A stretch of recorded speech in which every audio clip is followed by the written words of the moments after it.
करते हैं। तो आज का हमारा टॉपिक जो है वो विकारी शब्दों पे है और विकारी शब्द में पहला है संज्ञा। संज्ञा कहते किसे हैं? तो कोई भी नाम एनीथिंग जिसका कोई नाम है वो सब संज्ञा है। जैसे ये कलम है, ये व्हाइट बोर्ड है, ये जग है, ये थर्मस है, ये कैलेंडर है, ये किताब है, ठीक है, ये कॉपी है, ये कलम है, यानी जो कुछ, ये लड़की है, ये लड़का है, वो पति है, ये पत्नी है, ये प्रेमी है, ये प्रेमिका है, ये भाई है, ये बहन है, ये पर्वत है, ये नदी है, ये झरना है, ये तालाब है, ये पोखरा है, ये नाली है, ये नाला है, ये लोटा है, ये लोटिया है, ये सांप है, ये बिच्छू है, ठीक है, ये केकड़ा है, ये गिलहरी है, ये बिस्तुइया है, ये बिस्खोपड़ा है, ये चींटी है, ये चींटा है, ठीक है, जो भी एनीथिंग दुनिया में जिसका कोई नाम है वो सारे नाम क्या है? संज्ञा है। क्लियर? Is that clear? संज्ञा क्या है? किसी भी चीज को, किसी भी चीज का अगर कोई नाम रख दिया गया है तो वो संज्ञा है। तो किसी व्यक्ति, वस्तु, स्थान, भाव इत्यादि के नाम को संज्ञा कहते हैं। ठीक है। अब उसमें जो भी चीज़ें होती हैं, कुछ चीज़ें व्यक्ति के रूप में होती हैं, कुछ चीज़ें वस्तुओं के रूप में होती हैं, जो सजीव हैं, निर्जीव हैं, इस तरह की भी वस्तुएं हैं। उसके बाद फिर कुछ स्थान होते हैं, चौराहे होते हैं, तिराहे होते हैं, ठीक है, मोड़ होते हैं, सड़कें होती हैं, मार्ग होते हैं, वो सब क्या हैं? वो क्या है? स्थान है। ठीक है, स्थान। और भाव यानी कि जो हमारे अंदर भावनाएं उत्पन्न होती, फीलिंग्स होती हैं, जैसे प्रेम है, दया है, करुणा है, ममता है, ठीक है, ईर्ष्या है, क्रोध है, लालच है, लोभ है, एनीथिंग जो भी है, ईमानदारी है, बेईमानी है, कुरूपता है, ठीक है, कुरूपता है, सुंदरता है, ठीक है, क्या है? ये सब भाव है। ये एब्स्ट्रैक्ट होते हैं। एब्स्ट्रैक्ट यानी कि ये दिखाई नहीं देते। भाव जो होते हैं वो दिखाई नहीं देते। उसका क्या होता है? अनुभव करते हैं। ईर्ष्या दिखती है क्या? देखा किसी ने ईर्ष्या को? न? हम तो मिले हैं ईर्ष्या से। प्रेम को देखा है क्या? नहीं देखा ना। तो प्रेम दिल में भर जाता है और हमारा हृदय बिल्कुल पूरी तरह किसी के प्रति जो है क्या हो जाता है? सकारात्मक फील करने लगता है, सकारात्मक फील करने लगता है। तुझ में रब दिखता है यार, मैं क्या करूं, ऐसी भावना आने लगती है। तो वो भाव है केवल, ठीक है। रब दिखता नहीं है लेकिन दिखने लगता है, मतलब ऐसी भावनाएं आने लगती, मतलब जो भी एब्स्ट्रैक्ट है, जो अमूर्त चीजें हैं वही भाव है। ठीक है। अब आप समझ गए भाव क्या है। ये जो अमूर्त है, जो दिखाई ना दे, ठीक है, वो भाव है। ईमानदारी दिखाई देती है क्या? नहीं दिखाई देती ना। अनुभव की जाती है, हाँ ये सही, इसमें कुछ गलत नहीं किया गया, ये ईमानदार है, चलिए कोई बात नहीं। अब इसी आधारों पर, व्यक्तियों के आधार पर व्यक्तिवाचक संज्ञा बन गई। वस्तुओं के आधार पर जो है हमने क्या किया, जो है अगर वो समूह जातियों में है तो जातिवाचक संज्ञा कर दिए, और एक माप तौल में है तो हम वह द्रव्यवाचक संज्ञा कर देते हैं। अगर वो समूह में है, चाहे व्यक्ति या वस्तु, तो वो क्या समूहवाचक संज्ञा हो जाती है। बाकी भाव को तो हमने बता ही दिया। अब देखिए संज्ञा के भेद कितने होते हैं। तो संज्ञा के 5 भेद होते हैं। नंबर 1 व्यक्तिवाचक संज्ञा, नंबर 2 जातिवाचक संज्ञा, नंबर 3 द्रव्यवाचक संज्ञा, नंबर 4 समूहवाचक संज्ञा और नंबर 5 भाववाचक संज्ञा। अब व्यक्तिवाचक संज्ञा के किसे कहते हैं? तो व्यक्तिवाचक संज्ञा जिसमें केवल एक व्यक्ति या वस्तु का बोध होता है, ओनली वन। इसमें केवल एक व्यक्ति, वस्तु अथवा स्थान का बोध होता है, वो व्यक्तिवाचक संज्ञा होती है। ठीक, एक का, सिंगल पर्सन, सिंगुलर नंबर, न कि प्लूरल। अगर प्लूरल रहेगा तो वो फिर क्या हो जाएगा? वो कहीं ना कहीं समूह का बोध कराने लगेगा या फिर जाति का बोध। सिंगल जिसमें एक व्यक्ति, एक वस्तु या एक स्थान का बोध होता हो, वो व्यक्तिवाचक संज्ञा कहलाती। है। ठीक, अब चलते हैं व्यक्तिवाचक संज्ञा में क्या क्या शामिल है। तो व्यक्तियों के नाम शामिल है, जैसे रंजना, सुरेंद्र, महेश, दिनेश, गणेश, रमेश, राजेश। ठीक है, जो भी नाम आप ले सकते हैं, सरिता, सीता, गीता, रीता। ठीक है, प्रीति, जो भी मतलब नाम आए, ठीक है, वो सब आ जाएंगे इसमें। या किसी महापुरुष के नाम को जोड़ लीजिए, जो भी आप जोड़ सकते हैं। स्थानों के नाम में जो भी प्लेस है, स्थानों और चौराहों, स्थानों चौराहों, ठीक है, इस तरह के जो नाम है वो सब आ जाएंगे। जैसे आपका अकबरपुर है, प्रयागराज है, इलाहाबाद है, लखनऊ है, या फिर जो है आपका पटेल नगर चौराहा है, इलाहाबाद का बालसन चौराहा है, गोविंदपुर का चौराहा है, या फिर आपका जो है क्या कहते हैं लखनऊ का कोई चौराहा, लेकिन कोई भी एनीथिंग। ठीक है, अल्फा यूनिक कोचिंग का तिराहा, जो भी ले सकते हैं। ठीक है, अकबरपुर तहसील तिराहा। ठीक है, तो भी जितने चौराहे और स्थान इस टाइप के हैं। ठीक है, राजमार्ग भी आ जाएगा उसमें। जैसे कह दिया गया कि अब दिल्ली में तमाम रोड बने हुए हैं ना, सुभाष चंद्र बोस मार्ग, कुकरडुमा मार्ग, ये मार्ग, वो मार्ग। ठीक है, तो मतलब उस मार्गों का नाम अगर रख दिया गया है, टैगोर मार्ग, पटेल मार्ग, नेहरू मार्ग। ठीक है, या कोई स्थान उस तरह का, बाजार प्लेस, कनाट प्लेस, या इस तरह का जो भी नाम उस तरह का हो स्थान का बोध कराए, वो सारी क्या होती है, ये जो है व्यक्तिवाचक संज्ञाएं होती हैं। मैं लेक्चर जो दे रहा हूँ उस पर ध्यान दीजिएगा, जो नाम बोल रहा हूँ फिजूल में नहीं बोल रहा हूँ, वो भी पूछे जा सकते हैं। इस तरह की चीज़ें कॉन्सेप्ट क्लियर रखिए। फिर है नदियों के नाम, गंगा, जमुना, ठीक है, कृष्णा, कावेरी, गोदावरी, नर्मदा, सिंधु, ताप्ती, सतलज, जो भी मतलब जितने भी नदियों के नाम आप याद हो। फिर दिनों के नाम, रविवार, सोमवार, मंगलवार, बुधवार। महीनों के नाम भी जोड़ सकते हैं। ठीक है, जनवरी, फरवरी, मार्च, अप्रैल, मई, जून, जुलाई, अगस्त, सितंबर। ठीक है, जैसे चैत, बैसाख, जेठ, आषाढ़, सावन, कुआर, कार्तिक, अगहन, माघ, पूस, जो भी एनीथिंग। पुस्तकों के नाम, पुस्तकों के साथ साथ पत्रिकाओं के नाम भी जोड़ सकते हैं। ठीक है, और अखबारों के नाम जोड़ सकते हैं। पुस्तकों में रामायण, महाभारत, गीता, पुराण, ठीक है, बाइबिल, जो भी ले लीजिए। अखबारों में हिंदुस्तान अखबार, दैनिक जागरण, अमर उजाला, ठीक है, द हिंदू, या जो भी एनीथिंग, हिंदुस्तान टाइम्स, जो भी। तो ये हो गया पत्रिकाओं का नाम, आजकल पत्रिका, या जो भी हंस पत्रिका ना, तमाम नंदन पत्रिका, चंपक, तो जो भी मतलब सब आ जाएगी पुस्तकें, सारी पुस्तकें। फिर पर्वतों के नाम, हिमालय, राखी, जैंडी, ठीक है, जो भी शिवालिक श्रेणी, तमाम अंचा पंचा। समुद्रों के नाम, जितने भी समुद्र हैं, ठीक है, जो भी 7 समंदर है, ठीक है, हिंद महासागर, प्रशांत महासागर, अटलांटिक महासागर, अंटार्कटिक महासागर, जो भी हैं सारे सवाल इसमें आ जाएंगे। उत्सवों या त्योहारों के नाम, होली हम मनाते हैं, दीपावली मनाते हैं, ईद मनाते हैं, बकरा ईद मनाते हैं। ठीक है, इसके अलावा हम लोग स्वतंत्रता दिवस मनाते हैं, गणतंत्र दिवस मनाते हैं। जितने भी त्यौहार जो है और पर्व हैं, सारा जो है इसके अंतर्गत आएगा, व्यक्तिवाचक संज्ञा आएगा। फिर उसके बाद अगला जो आता है उत्सवों या त्योहारों के नाम। उत्सवों या त्योहारों के नाम हो ही गया आपका। फिर युद्धों और घटनाओं के नाम, जो भी घटनाएं हुई, चाहे काकोरी कांड हो, चाहे चौरी चौरा कांड हो, ठीक है, या फिर कोई भी युद्ध हो, तराइन का युद्ध हो, प्लासी का युद्ध हो, ठीक है, जो भी युद्ध है वो सब युद्ध और घटनाएं सब उसमें आ जाएगा।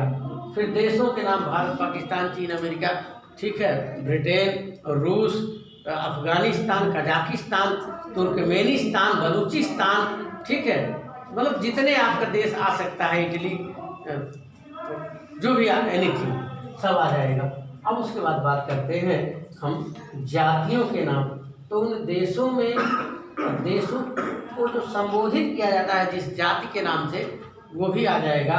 ठीक है, और इसके साथ ही साथ वो धार्मिक जातियां भी आ जाएंगी, हिंदू, मुस्लिम, सिख, ईसाई, पारसी, जैन, बौद्ध, जो भी हो।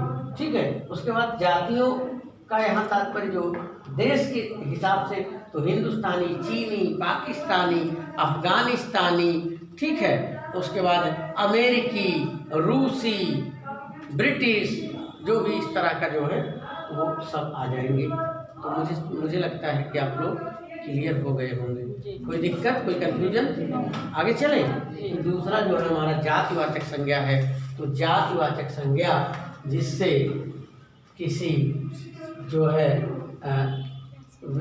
कि जाति का बोध हो, ठीक है, यानी जो जातियों का संकेत कराए, जातियों को सिंबलाइज करें, ठीक है, या जो है जो व्यक्तियों वस्तुओं के जातियों का बोध करे, व्यक्तियों और वस्तुओं के जातियों का बोध कर दे, वो जो है जातिवाचक संज्ञा कहलाती है। ठीक है, एक तरीके से सिंबॉलिक होता है ये, ठीक है, प्रतीक के रूप में। जैसे मनुष्य, अब मनुष्य जाति में हम ले रहे हैं लड़का, लड़की, स्त्री, आदमी, औरत। पूछ लिया औरत कैसी संज्ञा है, ठीक है, जातिवाचक संज्ञा है। पुरुष कैसा संज्ञा है, जातिवाचक संज्ञा है, ठीक है। लड़की कैसे संज्ञा है, प्रतिभा, लड़की है, जातिवाचक संज्ञा है, ठीक है। तो जो भी इस तरह का जो है वो दूल्हा कैसी संज्ञा होगी, जातिवाचक संज्ञा होगा। दुल्हन कैसा होगा, हाँ, सारी दुल्हनों का बोध करा दे रहा है, एक दुल्हन का नहीं, ठीक है। तो इस तरीके से जो भी वो होता है तो जातिवाचक संज्ञाएं सब आ जाती हैं।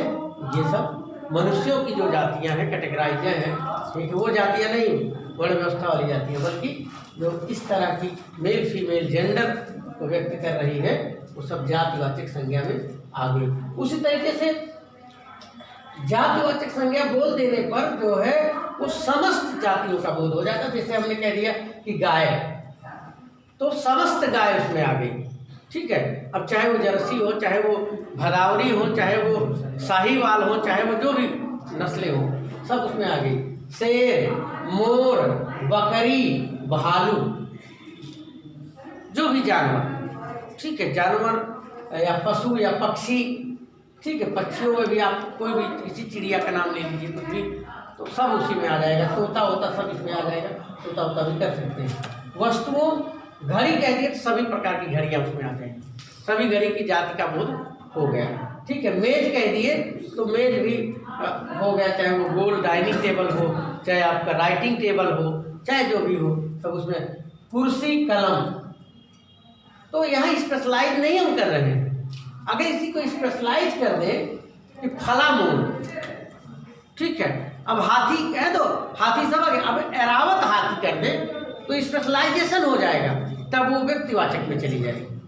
लेकिन ये हाथी कह देने पे सारा बोध हो जा रहा है। क्लियर, तो दिक्कत तो नहीं है ना। आगे चले तो इस तरीके से हो गया, ये हो गया। यही सबसे ज़्यादा लोगों को कन्फ्यूजन होता है, तो कन्फ्यूजन आज के बाद नहीं होना चाहिए। आगे चलते पदों के नाम, जितने भी पद हैं, ठीक है, चाहे वो किसी चीज़ का पद हो, राष्ट्रपति का, प्रधानमंत्री का, ठीक है, मुख्यमंत्री का, उप मुख्यमंत्री का, ठीक है, आपके ग्राम का प्रधान का, अध्यापक का, प्रधानाध्यापक का, जो मैनेजर का, जो भी पद है, वो सारे पद जो है वो किसका बोध कराते हैं, उस जाति का बोध कराते हैं, ठीक है। तो मेरी समझ से जातिवाचक संज्ञा भी आप लोगों को क्लियर हो गया होगा। अब उसके बाद द्रव्यवाचक संज्ञा क्या हो सकती है। द्रव्यवाचक संज्ञा में जिससे हम माप तौल की वस्तुओं का बोध कर सकें, ठीक है। माप तौल की वस्तुओं का बोध कराने वाली संज्ञा को हम कौन सी संज्ञा कहते हैं, द्रव्यवाचक संज्ञा कहते हैं, ठीक है। अब उसमें ये भी अगर देखा जाए, हालांकि कोई प्रकार नहीं होता, लेकिन मैंने डिवाइडेशन कर दिया आपके समझने के लिए। अब देखिए, आप धातुओं एवं खनिजों एवं धातुओं में देख लेंगे तो सोना, चांदी, तांबा, पीतल, डायमंड, लोहा, पुखराज, ठीक है, एनीथिंग, कुछ भी जो भी है, सब उस तरह की जिसकी माप तौल की जा सकती है, वो वस्तुएं जो है वो द्रव्यवाचक संज्ञा में आती है। गेहूँ वगैरह भी हो जाएगा, ऐसा नहीं होगा, ठीक है, वो भी आ जाएगा, वो खाने पीने वाले में आ जाएगा। तो खाने पीने की वस्तुएं आपने देखा, गेहूँ, तेल, दूध, दही, चटनी, मट्ठा, पनीर, खीर, ठीक है, दाल को भी कर सकते हैं, चावल को भी दाल भात करते हैं, चावल भात कर देते हैं। चीनी बहुत खाते हैं आप लोग, चीनी, चाय, ये सारी चीज़ें जो है, बढ़िया चलने लगा, सारी चीज़ें जो है ये भी उसमें आ जाती है। इसमें द्रव्यवाचक संज्ञा में, ठीक है। अब ये ना सोचिएगा जो द्रव पदार्थ है वही द्रव में आएगा। खनिज धातु है और खाने पीने वाली, उसके अलावा जो द्रव पदार्थ है सब, यानी जिसका माप तौल किया जा सके वो सारी चीजें। क्लियर? कोई दिक्कत? आगे चलते हैं फिर। समूहवाचक संज्ञा। तो समूहवाचक संज्ञा कौन सी संज्ञा है? समूहवाचक संज्ञा जिसमें किसी, इसे कलेक्टिव नाउन कहते हैं। कलेक्ट माने इकट्ठा करना, कलेक्ट माने इकट्ठा करना, और कलेक्ट सबसे बड़ा कलेक्टिव नाउन जो समूह का बोध कराए वो कलेक्टिव नाउन होता है, समूहवाचक संज्ञा होता है, ठीक है। अब जैसे व्यक्तियों का समूह हो गया, तो व्यक्तियों का समूह कई प्रकार का होता है। अगर डाकू 4 ठो 6 ठो मिल जाते तो गिरोह हो जाता है, ठीक है। आप ऐसा नहीं कहेंगे कि अध्यापकों का गिरोह हो जा रहा है, कहेंगे क्या भाइयों बहनों? कहेंगे क्या? नहीं कहेंगे ना। क्यों नहीं कहेंगे? ठीक है, इसलिए क्योंकि वो शब्द जो है कुछ स्पेशल अर्थ दे देता है, ठीक है। हाँ, चोरों का गिरोह या डाकुओं का गिरोह कह सकते हैं, ठीक है। झुंड कहेंगे तो जो है हाथियों का झुंड, किसी कुत्तों का झुंड, ऐसा नहीं कहेंगे कि जो है अध्यापकों का झुंड जा रहा है ना, या मंत्रियों का झुंड जा रहा है। मतलब कुछ शब्द ऐसे होते हैं जो मतलब सबके लिए मर्यादित होते हैं, ठीक है। चलिए कोई बात नहीं। समूह का जो बोध करा, समूह का जो बोध करा है, इसमें समूह भी आ जाएगा, ग्रुप, ठीक है। सभा, कक्षा, ये कक्षा है, ये भी समूह है, कई छात्र छात्राएं सब है। कक्षा, समिति, एक समिति जो बनती है ना, कई लोगों का वो होता है उसमें। बाजार, बाजार में भी भीड़ भाड़ होता है, लोग होते हैं, ठीक है। सेना, सेना जो होती है, क्योंकि सेना जो होती है वो बटालियन में होती है, ग्रुप में होती है ना। सेना क्या होता है? ग्रुप्स ऑफ मेन, आदमियों की जो है वो समूह होता है, जो युद्ध के लिए जो है वो होते हैं, क्या होते हैं? प्रशिक्षित होते हैं। और जो अध्यापकों का समूह होता है वो क्या होता है? किसके लिए वो होता है? प्रशिक्षित। अगर अध्यापक गण कह दिया गया तो समूहवाचक हो जाएगा, पढ़ाने के लिए प्रशिक्षित होते हैं। गण लगा के किसी को समूह बना सकते हैं, अध्यापक गण, मंत्री गण, ऐसा करके पूछ ले, अगर कंफ्यूज ना होइएगा। मंत्री गण, अब केवल मंत्री दिया था तो आप क्या करेंगे? जातिवाचक, लेकिन मंत्री गण दे दिया तब समूहवाचक हो जाएगा, ठीक है। तो दल, जो भी दल हो, ठीक है, जैसे कोई दल है, मान लीजिए बीजेपी है, कांग्रेस है, तो क्या है उसमें एक आदमी थोड़ी है, कई लोगों का, कई नेताओं का एक ग्रुप है, ग्रुप ऑफ लीडर्स, ठीक है। वो राजनीतिक दल होते हैं, सोशल दल भी होते हैं ना, कई लोग इकट्ठा होकर एक दल बन जाता है। दल ना, बच्चों का भी दल होता है जो परेड वरेड कराता है। तो गिरोह, गिरोह जारी रहे, हमने बता ही दिया, ठीक है। फिर उसके बाद बारात, ठीक है, बारात, इसमें एक आदमी को जो है क्या किया जाता है, उसको बकर बलि चढ़ाने के लिए ले जाया जाता है, सजा बजा करके बैंड बाजे के साथ, ठीक है। तो बारात होता है, ठीक है। झुंड, मेला, भीड़, रैली, तो इस तरीके से ये हो गया। वस्तुओं का समूह, वस्तुओं के समूह में गुच्छा, अंगूर, अब गुच्छे में रहता है। केला कैसे होता है? दर्जन में होता है, ठीक है। ढेर, कूड़े का आप लोग सुबह बटोरते हैं, एक ढेर लगा देते हैं, फिर फेंक आते हैं उसको ना, नगर पालिका वाला वो जो रखा रहता है। पुंज, पुंज यानी किसी चीज को इकट्ठा कर लेना, पुंजित कर लेना, ठीक है, वो पुंज होता है। जैसे उजाला कहीं से आ रहा है तो एक उसमें आता है तो पुंज टाइप का ना। किरणें, सूर्य की किरणें जो है क्या बनाती? पुंज बनाती, एक समूह बनाती है, ग्रुप्स ऑफ लाइट ना, प्रकाश का समूह क्या कहलाता है? पुंज कहलाता है, ठीक है। उसके बाद कुंज, कुंज यानी जो बगिया होती है फूल वाली उपवन, उसको हम कुंज कहते हैं। बंडल, ठीक है, जो सिगरेट वाला बंडल, बीड़ी वाला बंडल, जिसको धकाधक पीते हैं ना, जिंदगी के गीत गुनगुनाता चला गया और हर फिक्र को धुएं में उड़ाता चला गया, तो वो बंडल, ठीक है। मंडल, मंडल में क्या होता है, एक मंडली होती है, एक समूह होती है। घौद है, ठीक है, ये केला दर्जन में भी होता है। अगर उसको काट दिए, पहले घौद में होता है, तोड़ के लाते हैं, क्या होता है, घौद होता है, उसमें कई दर्जन, जिसमें बहुत से दर्जन ना, ग्रुप ऑफ दर्जन, वो घौद कहलाता है, ठीक है। घौद नहीं है, घौद है। और पंक्ति, जो लाइन से लोग वो सीक्वेंस में होते हैं, वो पंक्ति कहलाता है। कई लोग सीक्वेंस में जब बैठे हुए थे, श्रृंखला, लगभग पंक्ति और श्रृंखला एक से शब्द है, एक दूसरे के पर्यायवाची कहे जा सकते हैं। कोश यानी खजाना, फिर ग्रुप्स ऑफ मनी, धन का एक समूह क्या कहलाता है, कोश कहलाता है, ठीक है। ग्रुप्स ऑफ वर्ड, शब्दों का समूह, उसे हम शब्द कोश कहते हैं। तो तमाम चीजें हैं। अब आप आते हैं भाववाचक संज्ञा। भाववाचक संज्ञा क्या हो, जिसमें किसी भाव का बोध हो, ठीक है। भाव को हमने पहले बता दिया, जो अमूर्त चीजें होती है, जिसका हम देख नहीं सकते, फील कर सकते, अनुभव कर सकते हैं, वो भाववाचक संज्ञा है। जैसे प्रेम है, ईमानदारी है, सुंदरता है, राष्ट्रीयता है। ये सुंदरता देखी जा सकती है क्या? लोग कहते हैं, देखते हैं कि बड़े सुंदर हैं। सुंदरता देखने वाली चीज है क्या? सुंदरता होती कहाँ है? वस्तु में होती है कि व्यक्ति में होती है? सुंदरता देखने वाले की नजरों में होती है। अगर सकारात्मक नजर से देखता है, सकारात्मक निगाह से देखोगे तो वही चीज सुंदर लगेगी। अगर निर्विकार होकर देखोगे, अगर कुछ भावनाएं उसके प्रति पूर्वाग्रह से ग्रसित होकर देखेंगे, तो वो क्या लगेगी या लगेगा? वो वस्तु क्या लगेगी? सुंदर नहीं लगेगी।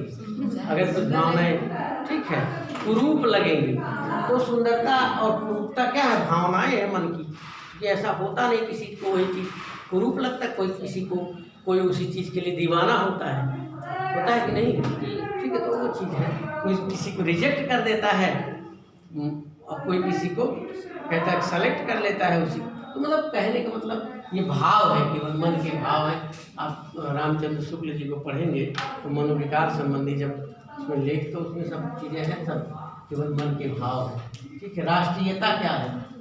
राष्ट्रीयता एक भावना है, राष्ट्र के प्रति प्रेम, भारतीयता, भारत देश के प्रति प्रेम, ममत्व न, मम माने मुझे, या जो माता का जो प्रेम है, वो भावात्मक रूप से ममत्व कहलाता है। शिवत्व यानी शिव का तत्व जिसमें हो, ठीक है, शिव का तत्व जिसमें हो, कल्याण का तत्व जिसमें हो, शिवत्व कहलाता है। संज्ञा से, अब इसको बनाया कैसे जाता है? भाववाचक संज्ञा तमाम चीज़ों से बनाई जाती है, व्यक्तिवाचक संज्ञाओं से भी बनाई जाती है, ठीक है। जैसे राम व्यक्ति है तो रामत्व बना दिए, मनुष्य है जातिवाचक तो मनुष्यत्व बना दिए या मानवता बना दिए, ठीक है, मानवता बना दिए। तो इस तरीके से व्यक्तिवाचक और जातिवाचक संज्ञाओं से भी क्या बनाया जाता है? भाववाचक संज्ञाएं बनाई जाती है। तो हमने केवल यहाँ संज्ञा लिखा है, तो संज्ञा से बना रहे, राम से रामत्व बना दिए, राष्ट्र से राष्ट्रीयता बना दिए, बाल से बालपन बना दिए, ठीक है। युवा से क्या बना दिए? युवापन बना दिए, या ठीक है, यौवनावस्था कर सकते हैं, यौवन से यौवनावस्था हो जाएगा, ठीक है। वृद्धा से वृद्धावस्था हो जाएगा, बूढ़ा से बुढ़ापा हो गया, सर्वनाम से बनाते हैं, मीठा से मिठास हो गया, अपना से अपनापन हो गया या अपनत्व हो गया, मम से ममत्व हो गया, ठीक है, और निज से निजता या निजत्व हो गया, पीला से पीलापन हो गया, सांवला से सांवलापन हो गया, काला से कालापन हो गया, ठीक है, भूरा से भूरापन हो गया। इसी तरीके से रंग से भी जो विशेषण का काम करते हैं उससे भी बना सकते हैं, ठीक है। अब फिर देखिए, खट्टा से खटास बना लीजिए, खट्टा से खटास बना लिए, मीठा से मिठास बना ही लिए थे, ठीक है। क्रिया से अब बनाएंगे, क्रिया से जैसे पढ़ना है, ठीक है, पढ़ाई हो गया, ठीक है। हालांकि पढ़ाई को शुद्ध नहीं बैठ रहा है ना, तो इसको पढ़े से पढ़ाई हो, ठीक है।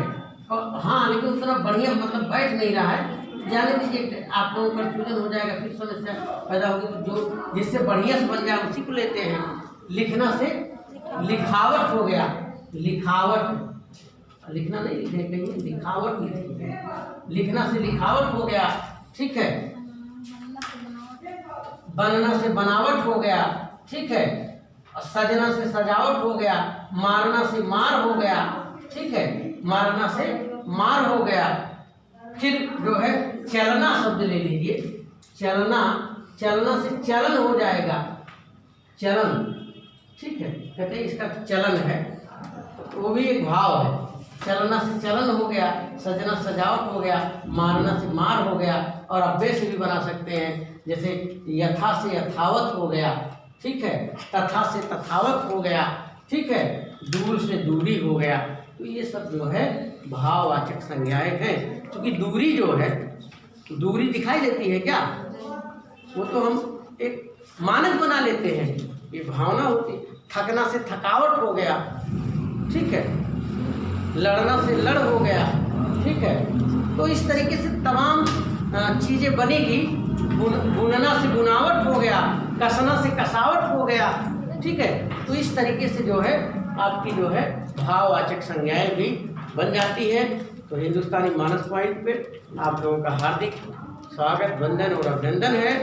और आप लोग चैनल को लाइक, शेयर और सब्सक्राइब करते रहिए। जय हिंद, जय हिंद।